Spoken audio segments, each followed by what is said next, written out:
If you like what you're seeing and hearing, please consider subscribing to the podcast. You can go to either Apple iTunes, the Google Play Store, Spotify, or Amazon Music in the podcast section. It'll hit Monday morning or Sunday afternoon, depending on when it posts. And the video will hit on YouTube and Spotify Monday. Spotify will hit Monday evening, and YouTube it'll hit Monday morning, 7 a.m., just like it does for the audio services. So please go to those places and consider subscribing or listening to the show. You can also write to me at gwgpodfellows@gmail.com if you want to write me a letter. Let me know what you think of the show, things like that. Or you can also find me on Twitter at JustLittleJoe. So go to those places and please consider liking and subscribing. Thanks. And with that, we'll get on to the episode. Hello, my name is Joseph Carlson, and this is episode 254 of Gaming with Grief. And this episode is going to be a spoiler cast for the new video game Open Roads that came out from the Open Roads development team that broke off from Fulbright. I want to say about a year ago, I read a press release, or at least a news story saying they had broken off. So it's from a team from the same people that did Gone Home and Tacoma, but they've broken off on their own. They're part of the Open Roads team. And they made this new game called Open Roads. It's on every platform. I played it on Game Pass. It's $20. I've seen on Steam, PlayStation, and it stars Kerry Russell and Caitlin Dever, I believe is how to say her last name. Kerry Russell is Opal, the mother. Caitlin is playing Tess, her daughter. And I'm going to spoil the game. It's a shorter game, but it was really good. I really enjoyed it. It had a lot to say about grief and things like that. I thought it was great. And so I'm going to talk about all that in the rest of the whatever. I found a PlayStation trailer. It's a little bit longer than the other trailers. I'll be playing that as kind of like a B-roll while I'm talking over it. Because it's a short game, I don't want to just, I'm spoiling major plot points of the game. But I probably won't go over every major plot point. I'm going to talk more about the grief, but I will be spoiling parts of the game just to give you a heads up. And I just want to let you know, support developers if you can. Play it on Game Pass. I'm sure they're going to see those metrics. If you have $20, it's 2 hours. I've heard some reviews kind of ding the time of the game and maybe the price, but for me, that's the cost of it's like two people going to the movies for 2 hours is about $20 where I live in the U.S. So that's to me that seems fine. So I'll just be talking over probably the trailer over and over again for a B-roll. Just so you could see like the animation style, which I really like. It's like a 90s cartoon. So here we go. Open Roads. What is there to say about Open Roads? Just kidding. There's a lot to say about Open Roads. Yeah, this is just a bit of, I found some trailer stuff from PlayStation. It's a short game, so obviously I don't want to give away the game, give away like the whole thing. But as you could see, it's kind of animated like kind of a 90s cartoon. I really like Tessa's jacket, actually. It's pretty on point. It reminded me of girls I saw walking around high school with that exact jacket. It was pretty cool. What does this game say about grief and things like that?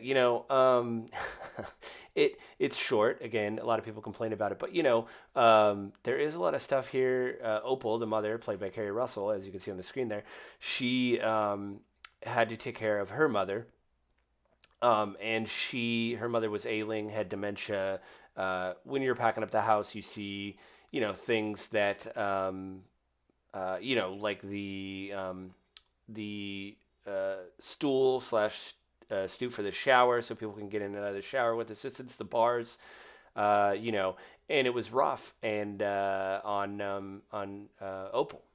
And she talks to her daughter about that, and they don't want to talk about stuff. There's also been a divorce with, Tessa's dad and Opal. And, it's there's just all this like grief kind of swimming around the game. There is kind of a mystery to the game, which, I actually won't spoil. But what I like is, there is like this weird growing up thing to the thing of growing up to the game, which I like. But also, with the grief with the grandmother dying and like how tough on that is people.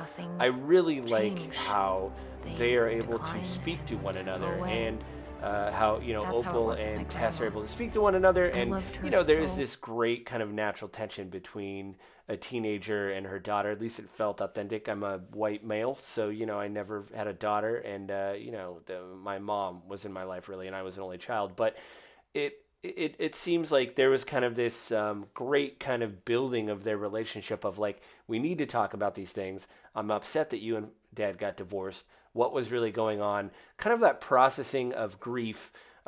It's also alluded to in the game that maybe Opal lost, well, basically, without giving too much away, it's the events around Opal's uh, played by Kerry Russell, Opal's father's death, her grandfather. And, how did he die? Was They she lied to decline on what and happened go about his away. events of his death? And That's then how it this was with really my great grandma. moment with Tess and Opal I kind of loved talking, her saying, so. I guess if no matter what came out in the wash, however he passed away, he's still gone. And so maybe, you have been dealing with grief this whole time and it doesn't matter. And I know that I kind of dealt with that a little bit when my parents passed away. Whenever people in your life pass away, there's always unanswered questions. And I had some of those with both my parents, and just small things about their life, why certain things were the way they were. Um, and I remember I told that to a friend. I said, what about these small things that I never got answered in life with um, my parents? And he said, well, it doesn't really matter because one is a really good friend, Martin. He's been on the podcast before, but he said in the end, it really doesn't matter because they have passed away and they were who they were when they died. So no matter what questions you have about their character or things like that, uh, you saw them as they were before they passed. And I think there's a little bit of this in that in Open Roads, the idea that bad things have happened. We're going to talk about it like adults, which I really enjoy. And if, things are unsaid or we find, I mean, they literally find secret keys in this game to go to places and under things and kind of, you know, like, it's kind of a nice Scooby Doo mystery, I think, in a way. But the point is, it's like, how do we deal with grief when we have to leave things as they are? You can't, if dealing with all this has taught me anything, is it really kind of ruins your preconceived notions of how you think things should go. And, maybe your parents were one way, now they're another. It doesn't really matter in the end. What matters is, you knew them how you knew them and they're gone and you have to make changes in your life and kind of get through the fact and realize the fact that they're gone and deal with what it was. And I think that's what this game, for me, what I took away from it. It is a good thing of, listen, it is what it is. You and I have had this really great literal road trip, and they start. I mean, it's a mother daughter, and they don't talk to each other as Opal doesn't talk to Tess as an adult, but I think they have a better understanding of each other, and there's like a real process of growth of like, hey, Opal basically is like, you're not an adult yet, but I want to I want to trust you more and allow you to do more things, and we've had this really good heart to heart, this adventure, as it were, this road trip that we've kind of come through the other side. And reading over my notes and everything, it's like that's the best. That's what you want, And I like I said in the intro, this game is very short, but I like it for that. I like that it says what it needs to say and then kind of moves on. And I know, um, I saw online. I don't try not to read reviews before I review a game, but I did see some like headlines of reviews, and it seems like for a lot of people, it didn't really stick the landing. I don't think that everything has to be this big monumental earth shaking thing. I just think we got to see a really good growth of a relationship between a mother and a daughter. I felt it was really genuine, and the story was good, and it leaves off in a great, it ends at a great point where you're like, that was good, that was something worth playing for 2 hours. The team did an amazing job. The voice acting is amazing. So I guess if you get Kerry Russell and Caitlin Dever, it's totally that's you get what you pay for because they did a great job. And yeah, I guess that's my review. I know it's a little rambly. I just this game it doesn't kind of at the end it doesn't have to be this big wallop punch where you're like, oh, like last day of June that I played, and I've been talking about Banishers quite a bit lately, but I won't talk about it again. Anyway, I just think that it's okay to have a good story, that kind of leaves you kind of like, okay, that's good. We're in a good place. And that's it. So that's it this week.